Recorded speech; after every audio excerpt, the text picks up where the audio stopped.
Assalamualaikum warahmatullahi wabarakatuh. Selamat pagi anak-anak. Apa kabarnya? Semoga semuanya dalam keadaan baik-baik saja. Tetap semangat belajar ya. Kali ini kita akan membahas tema 2, subtema 2 pembelajaran yang ke-6. Yang pertama yaitu muatan PKN KD 3.2 dan 4.2. Nilai-nilai penting dalam musyawarah. Dalam musyawarah, kita mendengar pendapat yang berbeda-beda atau bahkan saling bertentangan. Oleh karena itu, musyawarah harus dilandasi dengan semangat gotong royong dan kekeluargaan. Dalam musyawarah, ada nilai-nilai penting yang terkandung di dalamnya. Di antaranya, yaitu kebersamaan, kebebasan berpendapat, menghargai orang lain, persamaan hak dan berjiwa besar, lapang dada menerima hasil musyawarah, tanggung jawab untuk melaksanakan hasil musyawarah. Jadi dalam suatu musyawarah itu terkandung nilai-nilai yang sangat penting.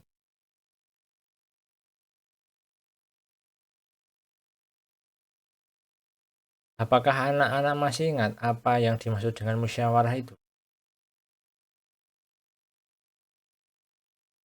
Setiap warga masyarakat mempunyai tanggung jawab ikut serta dalam mengambil keputusan bersama. Keputusan bersama adalah suatu keputusan yang sudah ditetapkan berdasarkan pertimbangan, pemikiran, dan pembahasan yang matang. Dalam pengambilan keputusan, kita tidak boleh memaksakan kehendak. Hasil dari keputusan yang diambil juga tidak boleh hanya menguntungkan satu pihak, tetapi semua pihak haruslah merasa diuntungkan.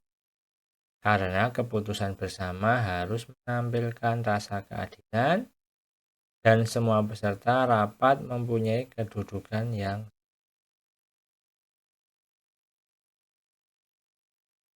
tadi sudah dijelaskan di awal bahwa musyawarah itu terkandung nilai-nilai yang bermanfaat dan sangat berguna.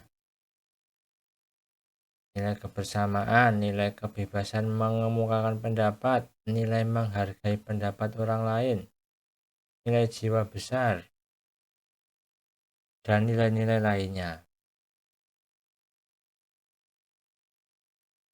Ciri-ciri musyawarah untuk mufakat antara lain sebagai berikut. Yang pertama, sesuai dengan kepentingan bersama. Usul atau pendapat yang disampaikan mudah dipahami dan tidak memberatkan. Dalam musyawarah, pertimbangan moral lebih diutamakan dan bersumber dari hati nurani yang jujur.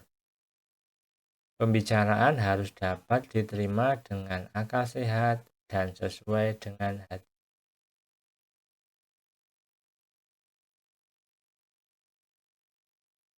Anak-anak, dalam mengeluarkan pendapat, tentunya kita harus menggunakan cara-cara yang baik. Jangan sampai kita memaksakan kehendak. Contoh cara-cara dalam mengeluarkan pendapat. Yang pertama, mengacungkan tangan sebagai tanda izin bicara. Berbicara setelah dipersilahkan. Kalau ada yang berbicara, menunggu sampai pembicaraan selesai. Tentunya kita juga harus bersikap sopan dan suara kita cukup jelas. Dalam musyawarah, kita juga harus menghargai, menghormati pendapat orang lain. Tidak boleh memaksakan kehendak, tidak boleh mencela pendapat orang lain, dan tidak boleh memotong pembicaraan orang lain. Cukup banyak nilai-nilai yang terkandung dalam suatu diskusi atau musyawarah. Kita harus selalu banyak belajar.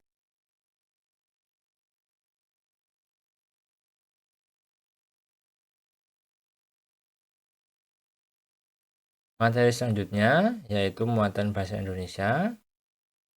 Pak Guru hanya ingin merefresh saja karena ini sudah dibahas di materi sebelumnya.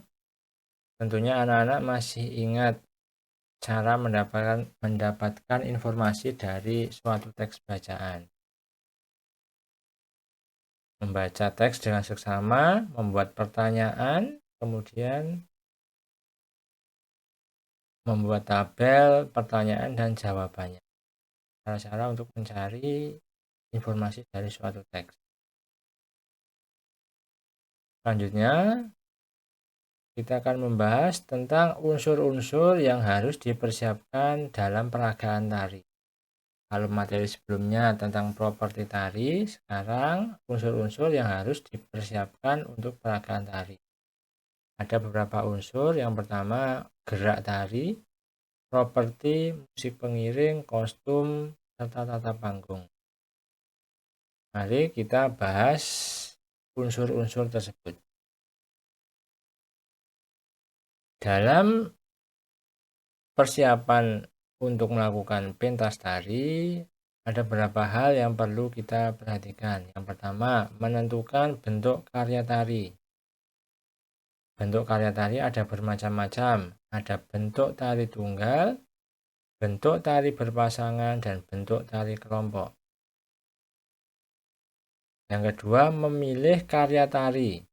Pemilihan karya tari harus disesuaikan dengan bentuk tari.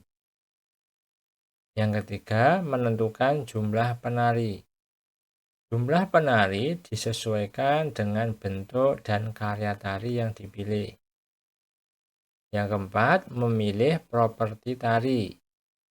Properti perlu dipersiapkan sejak awal dan selalu dipakai sejak saat latihan peragaan tari. Yang kelima, menentukan iringan tari. Yang keenam, memilih busana tari. Tiap karya tari memerlukan busana yang berbeda. Busana tari harus sesuai dengan tema tari. Demikian anak-anak, pembelajaran kali ini sudah cukup jelas. Terima kasih, semoga bermanfaat. Wassalamualaikum warahmatullahi wabarakatuh.